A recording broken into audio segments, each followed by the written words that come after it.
നമസ്കാരം. 400 സീറ്റ് ലക്ഷ്യമെന്ന് പറയുന്നുണ്ടെങ്കിലും വരുന്ന പൊതുതെരഞ്ഞെടുപ്പിനെ BJP നേരിടുന്നത് അത്ര ആത്മവിശ്വാസത്തോടെ അല്ല എന്നതിൻ്റെ ഏറ്റവും പുതിയ തെളിവാണ് ഡൽഹി മുഖ്യമന്ത്രി അരവിന്ദ് കെജ്രിവാളിൻ്റെ അറസ്റ്റ്.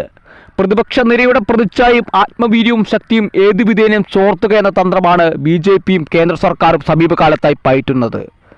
പ്രതിപക്ഷ പാർട്ടികളിൽ നിന്ന് കഴിയുന്നത്ര നേതാക്കളെ സ്വപക്ഷത്തേക്ക് എത്തിക്കാനും പറ്റുന്നിടത്തെല്ലാം പുതിയ രാഷ്ട്രീയ സഖ്യമുണ്ടാക്കാനും ഭരണകക്ഷി ശ്രമിക്കുന്നുണ്ട്.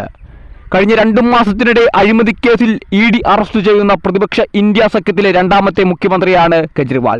ജാർഖണ്ഡ് മുഖ്യമന്ത്രി ഹേമന്തിനെ ജനുവരി 31 അറസ്റ്റിലായിരുന്നു. തിരഞ്ഞെടുപ്പ് ബോണ്ട് കേസിൽ സുപ്രീം കോടതിയിൽ നിന്നുണ്ടായ പ്രതികൂല വിധിയുടെ ജാള്യത മറയ്ക്കാനുള്ള തുറയും കെജ്രിവാളിന്റെ അടിയന്തര അറസ്റ്റിന് ഹേതുവായിട്ടുണ്ട് എന്ന് സംശയിക്കാതെ വയ്യ. പൊതുതെരഞ്ഞെടുപ്പിന് തൊട്ട് മുമ്പ് BJPയുടെ പൂഴിക്കടകനാണത്. എന്തായാലും ഡൽഹിയിലെ പ്രത്യേക കോടതി കെജ്രിവാളിനെ 6 ദിവസത്തേക്ക് ED കസ്റ്റഡിയിൽ വിട്ടിരിക്കുകയാണ്.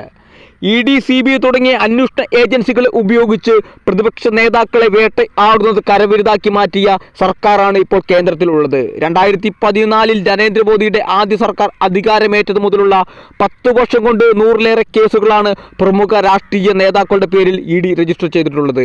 ഇതിൽ 95% പ്രതിപക്ഷ നേതാക്കൾക്കെതിരെയാണ്. ഇക്കൂട്ടത്തിൽ കോൺഗ്രസ് നേതാക്കളായ സോണിയാഗാന്ധിയും രാഹുൽ ഗാന്ധിയും അടക്കമുണ്ട്.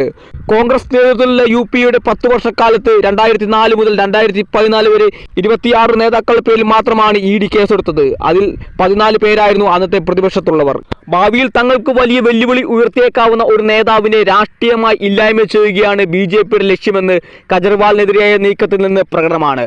കോൺഗ്രസിനെതിരെ അഴിമതി വിരുദ്ധ കാഹളമുയർത്തിയ ആം ആദ്മി പാർട്ടി ഉദയം കൊണ്ടെങ്കിലും പിന്നീട് BJPയുടെയും മോദി ബ്രാൻഡിന്റെയും വളർച്ചയോടെ മൃദു ഹിന്ദുത്വ രാഷ്ട്രീയത്തിലേക്കും കെജ്രിവാൾ ചുവടുവെച്ചിരിക്കുന്നു.